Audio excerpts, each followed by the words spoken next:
بصوا يا جماعه، انا بعمل طريقه الصابون المواعين.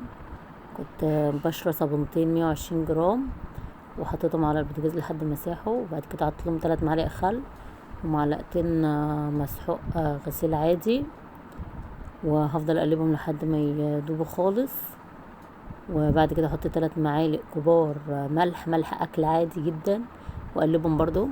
اول ما قلبتهم ودابوا في قلب الخلطة دي لقيته تقل كده زي الجيلي، ودون طبق فيه شوية فحم كده ناعمين. بس انا بصراحة بعد ما جربته ما انصحكوش ان انتوا تحطوا فحم اصلا. وبعدين فضيت بقى الصابون دون في قلب علب زي كده، وفض بقى الشوية دول، رحت حاطه لهم شوية الفحم دول. بصراحة يعني لما حطيت الفحم لقيت المعجون دون بقى يعني فك كده وخف خالص بعد ما كان تقيل، وبعد ما نشف لقيته فرز ميه خالص. فهي عملت لي ال3 دول، ودول ده سبيرتو بقى بحطه برش على وشها في الاخر عشان ما يشققش. فانا بقى قلت هجرب اغسل بقى الحلتين دول كده والصينيه واشوفهم يعني النتيجه بتاعتهم هتكون ايه. بس بصراحه والله كانت النتيجه مرضيه جدا. على فكره الوصفه دي مش بتاعتي خالص، انا شفتها من على السوشيال وجربتها، وبصراحه تسلم ايديها اللي عملتها وانا خدتها منها. وقلت اجربها في البيت يعني بطريقه حلوه يعني، وهتخلي المواعين بجد الالمونيا تلمع جدا. شوفوا دلوقتي الصينيه ديت ظهرها عامل ازاي ووشها كان عامل ازاي من غير مجهود والله.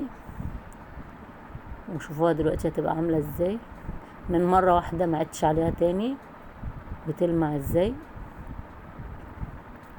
والحله بقى ما اقولكوش يعني، انا بيجيلي عقده نفسيه مش من الحله الالومنيا نفسها، لا انا بيجيلي بتخنق من الغطيان، من غطا الحله، بيبقى بالذات الغطا الصغير ده بيبقى صعب قوي تتحكمي فيه وبيتغسل بالعافيه. بس يعني بصراحه والله ما عدت عليه مرتين، هي مره واحده. وبص الحله عامله ازاي، وهتشوفوا الغطا دلوقتي بصوا عامل ازاي من البخار بقى، وعامله فيه رز، فالبخار عمل علامه كده في الغطا، فدي بقى بتطلع بصعوبه يعني مش بسهوله خالص. فحطيت بقى حته من الصابون اللي انا بستخدمه دون وجربت. بص هي مره واحده بص شفتها بتلمع ازاي، فقلت بقى اما اغسل بقى بقيه اللي كانوا طبقين يعني. والمصفى دي كنت انا بشرب بيها الصابون، صابون دوش يا جماعه بالمناسبه يعني. هي صابونه صغيره، كانت الصابونه 60 جرام، بس انا جبت صابونتين 120 جرام استخدمتهم يعني الخلطه دي. والله كانت خلطه جميله فعلا جدا جدا، تستاهل التجربه يعني. جربوها مش هتندموا يعني، هتنفعكم في الالومنيا بالذات، هتخلي الالومنيا بتاعكم تلمع كده من غير اي مجهود. دي بصوا انا بوريكم ان هي فصل يعني، نزل ميه يعني، غير التاني بقى، غير التاني عادي من اللي انا ما حطيتلوش فحم يعني. ما تحطوش فحم، هي كانت حاطه بن، انا بصراحه جودت بقى ورحت حاطه فحم لان ما كانش عندي بن فحطيت فحم. فبلاش تحطوا بقى فحم يعني، لو هتعملوها كده من غير بن من غير فحم ماشي تمام. وطلع معايا ال3 دول، 3 علب دول، والعلبه الكبيره ديت اللي بستخدمها حاليا.